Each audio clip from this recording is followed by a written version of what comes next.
Hi guys, and welcome back to the channel. And you're probably wondering why I'm sitting in the back of my car. I shall tell you, but there's a little bit of noise, so I'm going to shut the back up.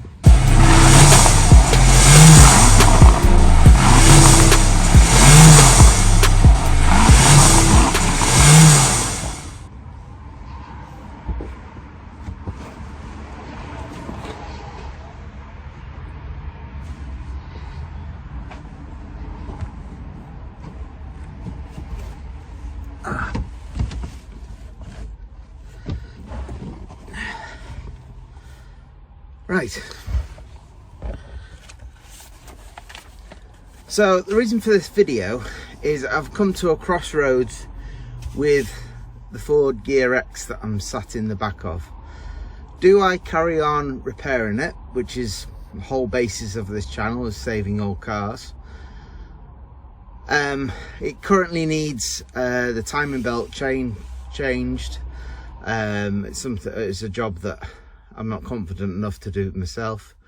It needs some of the fuel lines changing and some of the brake lines changing. That's possibly something I could do with myself, but all in all, if I took it to the garage, it's looking at about £1,200 worth of work on a car that's coming up for 18 years old and probably only worth, I know it's quite low mileage, it's 84,000 miles, but it's probably only worth 1,800, if that, 1,500. So do I carry on repairing it and saving it? And the other thing that's looming is this ULEZ thing, which I don't live in London, and I never take this down to London, or up to London I should say, but I'm seeing the signposts pop up around where I live, and I live in Greater Manchester, and they're popping up all over the place, but the little sign underneath says under review, and some of the cameras have been removed, which gives me a little bit of confidence. But now we've got a new Labour government in, I'm not so sure. I think the mayor of Manchester, I think is Andy Burnham, I think they might be reviewing it again, and they keep on trying until something comes in, and I hope not, because that makes a daily charge just for me to commute to work and back, because this is my daily runner, that I go to work and back, because I still have to work, because although I have a few YouTube channels, they don't currently pay me enough to give it my job, as I'd love to work towards that, but they don't. So I have to use this car to get to work, and it'd be ridiculous to pay something like a £12.50 daily charge to do that. So that brings me on to the reasons I'm making this video, and ask you guys, what do you think? Now, I want to stay with the state, that's why I'm sat in the back of it, because it gives me the space to put rubbish in the back, and but basically it's very practical for what I need it for.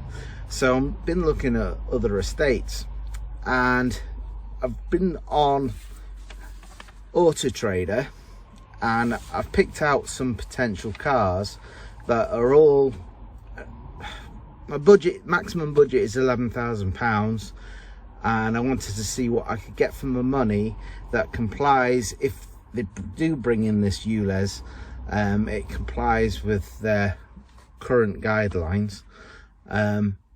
So yeah, this is what I found, and I'll put them up on the screen, and I've also printed them out. So the first car I found is a BMW 3 Series, which is, all these are pretty bland cars. They are estates, they are automatic, and they are, some are petrol, some are diesel, but they all meet the ULEZ criteria. Now the BMW, there's only two of them. I can only find two of these on the whole of Auto Trader currently at the time of making this video, and it's September 2024. There are only two on sale on a nationwide search, which shows me it's a good car that people are keeping hold of. It's insurance group 28E, which is lower than the rest of them, and it's only £35 car tax, which is pretty good. Although the mileage on this is 166,000 miles, but it's only like half the budget. It's just under £5,000.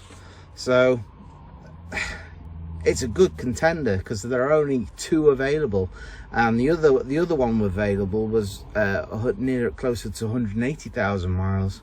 So that could be trouble in itself. So the next car up I looked at is the Mercedes-Benz C-Class 2.1 C220 CDI. There you go. I'll put it up on the screen so you can see.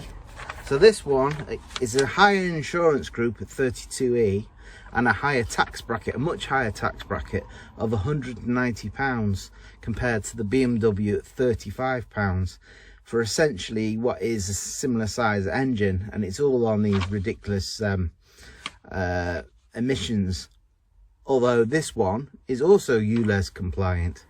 So go figure that one out. And then this is the second cheapest and probably the most blandest and boring, and the taxi drivers love them, and that's the Toyota Auris. And it's the smallest engine at 1.2, and it'll probably be, out of all of them, the most reliable because it's a Toyota. But the car tax for it is the cheapest. It's £20. That's brilliant. And it's also the lowest insurance group at 14E.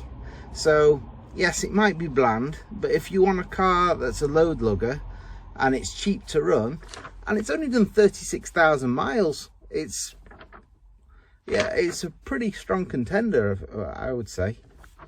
So the next car up is probably my favourite, because I'm a bit of a Jag lover, as you know from the channel, my XK8, is the Jaguar Sport Brake. Now this is a 2.2 diesel, so it should be fairly economical, but it's 50,000 miles, which is pretty good for a 2014 car. It's 33E, so it's all right, it's higher on the insurance. Tax is 160, so it's much less than the Mercedes, and it's a damn good looking car. So that is a pretty strong contender. If my heart's ruling the decision, I'd probably go for this one. But if my head's ruling the decision, I'll go for this one. But we'll see. So the next 2 up are Audis. So it's the Audi A4 and the Audi A4. Oh, they're both Advance. Again, these are 30E insurance bracket, but they're quite steep on the tax, the 190. And I mean, you know, it won't be long before that's £200. Now the tax on this event, when I first got it, it was 190, and now it's something like 254, I think, or something. Right, it's gone over the 250 mark anyway. Which it's every year they're gonna be putting it up, and they're gonna price us off the roads. Basically, they don't want people driving around in old cars. So do I stick to my guns, repair this and carry on until I'm literally forced to do something about it? It's just become totally ridiculous that I can't run it anymore, and then I just leave it parked in my garden, and just hopefully it'll go up in value as old Fords tend to. But it is a Ford Mondeo, and people are sort of thinking, Ford Mondeo's made loads of them, but they made loads of Granadas and Escorts and Sierras, and now look at the value of those. So what would you do, guys? Let me know down in the comments. Would you pick any of these cars that I showed you, or would you go for something totally different? Put it down in the comments and let me know. So yeah, that's all this. I'm going to leave you as a little bit of footage of doing a drive-by at Aston Martin garage, because why not? It's Aston Martin. While I realised I have shut the tailgate in the car and my phone and keys are in the house. Okay, so how do you get out?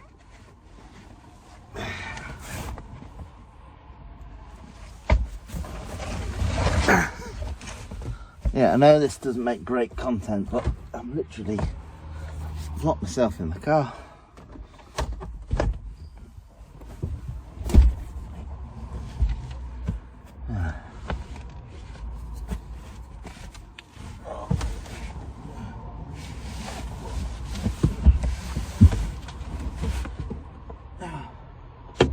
The bloody doors are deadlocked as well.